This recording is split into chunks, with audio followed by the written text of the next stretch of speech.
Okay, so I'm going to attempt to make a video for you all to demonstrate how I create outlines and incorporate my research in them. Traditionally, you're probably used to the outline where you have your intro and some Roman numerals like Roman numeral 1, ABC, Roman numeral 2, ABC.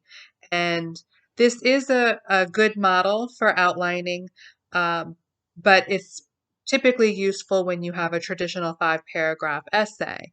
But you're working with a much larger page count and paragraph count, and you are also incorporating your research. So I wanted to show you how to outline using the outline model that I've provided for you on Moodle.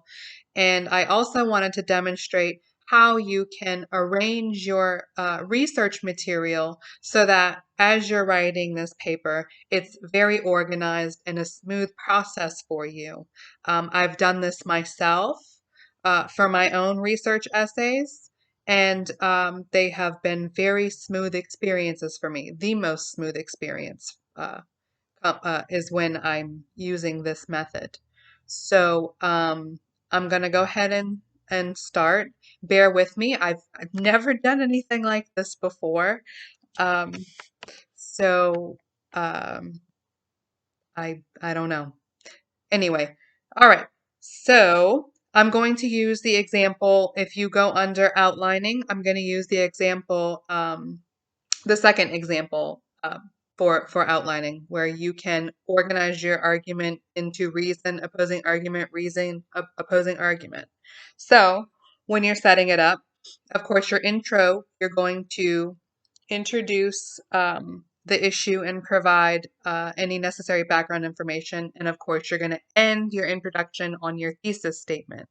So while you don't necessarily have to know how you're going to open your paper right now, you want to get a really good idea of what your thesis statement is. And I've already given you assignments to help you work through that. So at this point, you should know specifically what you're arguing. So give me 1 second. I'm going to grab one of my notebooks here.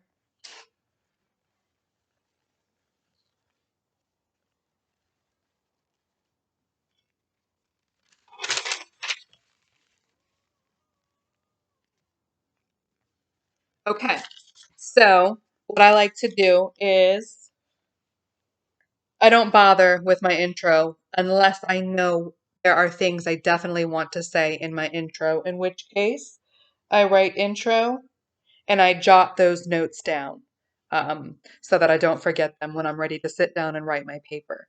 Now, at this point, since I'm giving you an example, I don't have any of those. So I'm going to just drop right down to thesis. And same thing, you'll explicitly write your thesis here. Okay.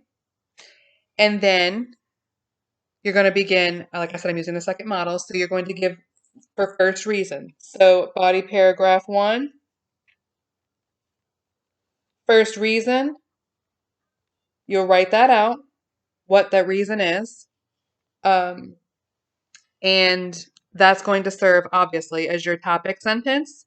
And so traditionally, when you start having your ABCs from the 5-paragraph model, you can still adopt something like that, but I prefer to use numbers. So body paragraph 1 will be number 2, my bad, because obviously your thesis would be 1.5 and your intro would be number 1. So when I come down to give my first piece of support, this is going to come from your research, likely.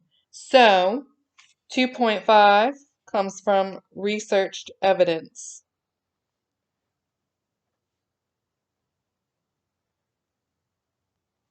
See? Okay. So, for example, you should exercise on a regular basis because it keeps your heart healthy. Okay, so my first reason is it keeps your heart healthy. All right, and then my researched evidence will be likely coming from medical journals. Dr. So and so conducted a study and showed that people who exercise are 10 times more likely to live a longer life than those who don't exercise at all. So that evidence will come beneath that first reason. Again, we have thesis, you should exercise because it's, it's healthy. All right. Lame, I know, but I'm trying to get this example out. All right.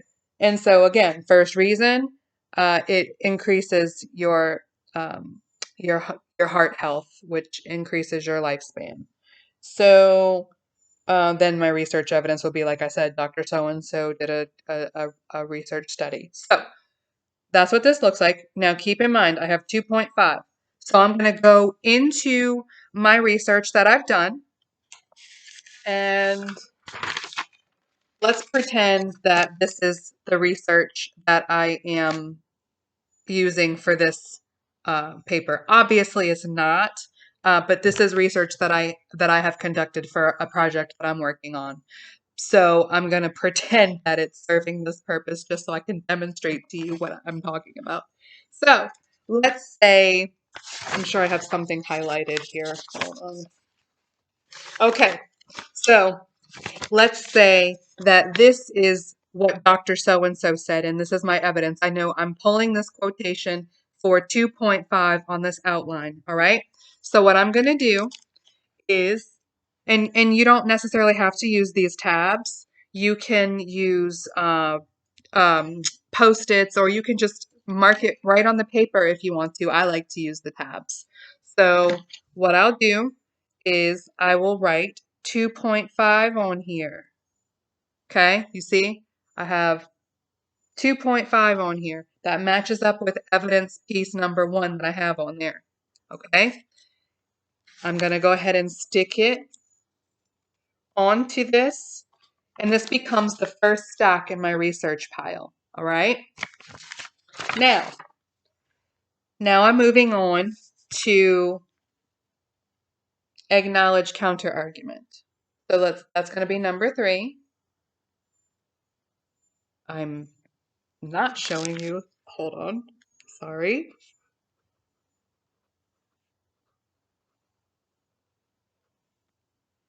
All right, so here I'm acknowledging counterargument. That becomes number 3. See the pattern? 1, 1.5, 2, 2.5, 3. All right, argue. So this could also come in the form of research, right? Especially if, likely if you're looking at counterarguments, you've done the research to know what they are. So you might have a counterargument that comes in the form of research. And if so, you see, we have number 3 here. So in an article, um, uh, it shows that heart health and life longevity doesn't necessarily correlate with exercise. Let's say that's my counter argument, and I found that in research. So now I'm going to pull a second bit of research. All right, let's say this is my research for that, okay? So now I'm going to go ahead and mark, remember, this is number 3 on here, so I'm going to go ahead and write 3 on my tab, and I'm going to stick it onto the highlighted portion here. And then, remember, now I'm going to stick it in order. So in my stack, my 2.5 will come first, and then 3 will come second. All right? And I'm going to continue on this path as I go through so that when I'm ready to type my paper, I can run along with my outline, right? And when I get to these numbers where I'm incorporating research, I can simply pull it and type in what I need. All right. I hope that this video was helpful for you. If any of you have any questions, please do not hesitate to email me and ask. Um, I don't know. Good luck with your papers and know that I am, in fact, here for you. I know we've decided not to do Zoom sessions too often and that you're just kind of out there doing this online work. But I am here to answer your questions. I am here to meet with you on Zoom if you so choose. So if, uh, if this video wasn't clear enough and you need additional support, just let me know. But again, that extends to beyond the video. All right. So good luck, you all, and I'm out. Bye.